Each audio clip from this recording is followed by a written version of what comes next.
Saya sebut aja langsung, pendukung Kiai Imad. Mereka memperjuangkan sejarah budaya dan lain sebagainya. Padahal yang terang-terangan hampir menguasai negeri ini bangsa RRC. Mereka diam, nggak ada bahasan. Mereka meributkan makam palsu. Oke, kita sepakat, makam palsu adalah pembunuhan pabrik. Tapi melihat simbol-simbol RRC yang begitu megahnya, mereka nggak ada yang bersuara. Jadi seolah-olah pendukung Kiai Imad itu begini. Silakan dari bangsa manapun boleh berjaya, boleh berkuasa di negeri ini, asal jangan orang Yaman. Terus nasionalisnya di mana? Nusantaranya di mana? Ada nggak rombongnya Ki Imaduddin mempersoalkan naga di Pik 2 itu? Gak ada. Yang pertama, ya jangan bilang rombongnya Kiai Imad, karena kalau rombongnya itu nanti malah Kiai Imad jadi kayak tukang bakso atau tukang gerobak atau tukang somai, karena bahasa rombong itu biasanya ke situ. Jadi jangan dipotong, Kang Mahesa, ya, rombongan bukan rombong, ya. Hati-hati nanti, oh ini Kiai Imad punya rombong kan jualan. Ini bukan jualan, bukan, walaupun kemana-mana keliling tapi bukan jualan, tapi ingin memperjuangkan kebenaran setidaknya menurut Kiai Haji Imaduddin dan yang sekelompoknya.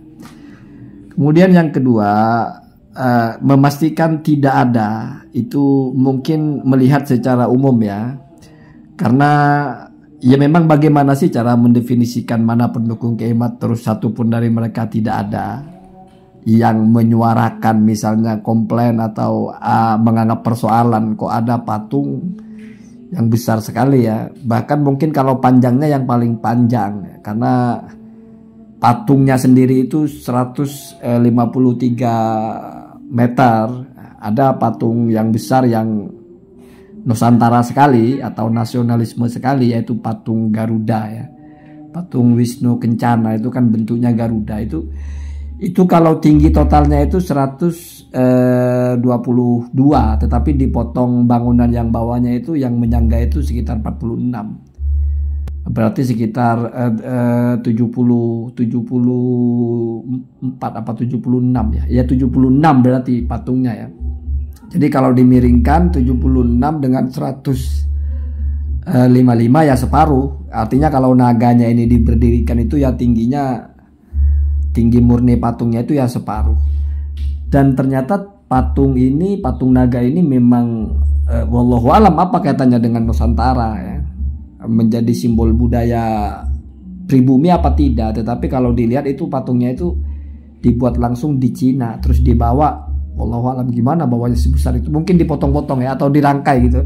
Tapi itu yang jelas bukan karya orang kita, itu dari luar. Nah kalau yang patung satunya ini karya seniman Bali, Inyoman siapa itu, ya, yang terkenal sekali.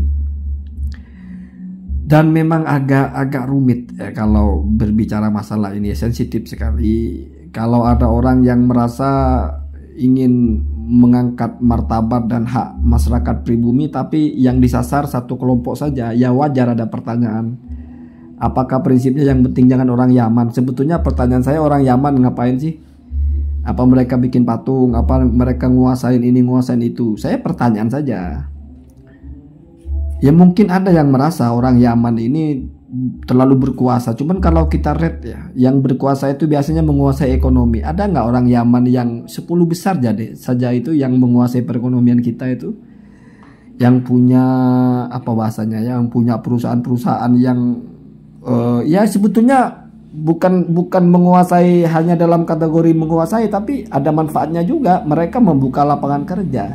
Jadi sudah agak rumit bicara ini. Kalau kita misalnya tidak terima dengan satu kelompok karena dia etnisnya dari ini, tapi dia punya pabrik yang menyerap tenaga kerja ratusan ribu. Terus kalau dia tidak ada ratusan ribu itu mau kerja di mana? Mau ngapain? Toh bergantung sekali, kan, itu kenyataannya. Dan yang menjadi objek-objek pergantungannya itu memang kayaknya nggak ada yang orang Yaman. Ada orang Yaman yang punya pabrik atau punya perusahaan yang menyerap tenaga kerja ratusan ribu itu kan kayaknya nggak ada ya. Kayaknya ya, tapi saya tidak tahu ya. Apalagi spesifik Ba'alawi, karena sebetulnya bicara orang Yaman itu nggak hanya Ba'alawi. Baswedan itu ya orang Yaman, hampir jadi presiden, hampir ya. Ada misalnya Bawazir juga, itu juga orang Yaman. Pokoknya ada Baba itu orang Yaman. Al-Katiri, An-Nahdi, terus banyak sebetulnya. Jadi kalau sekarang kita masih bicara mau menyingkirkan satu etnis, padahal sudah jelas tercatat sebagai warga negara, itu saya kira tidak konstruktif sama sekali.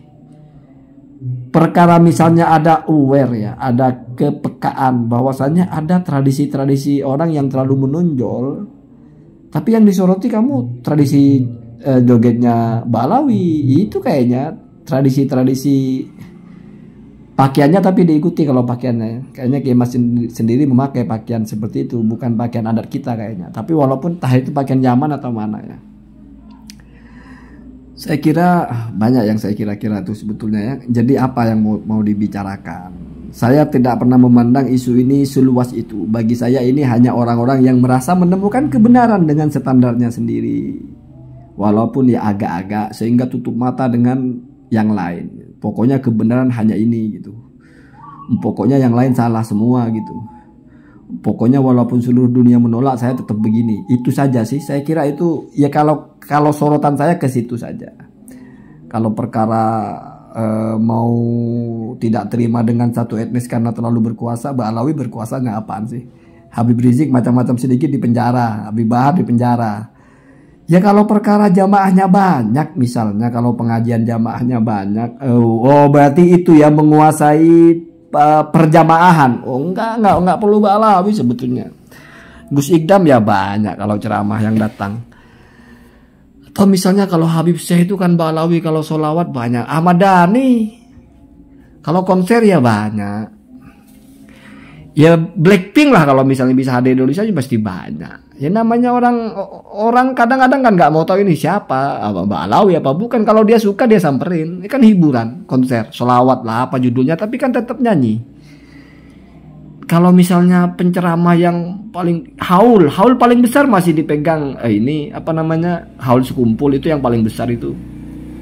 Ya entah beliau Ba'alawi atau bukan. Tetapi setidaknya kita tidak mengenalnya sebagai Ba'alawi lah. Ya kita tidak bicara nasabnya, tapi kita tidak mengenalnya sebagai habaib gitu. Saya disclaimer, saya bilang tidak kita mengenalnya begitu. Artinya apa sih yang dikuasai Ba'alawi itu? Itu pertanyaannya sebetulnya. Menguasai majelis taklim, ya buatlah juga majelis taklim. Ya nggak usah terlalu pusing-pusing lah gitu ya. Hidup itu sederhana saja. Apa yang baik kamu kerjakan, kamu bertanggung jawabkan. Udah begitu aja. Allahumma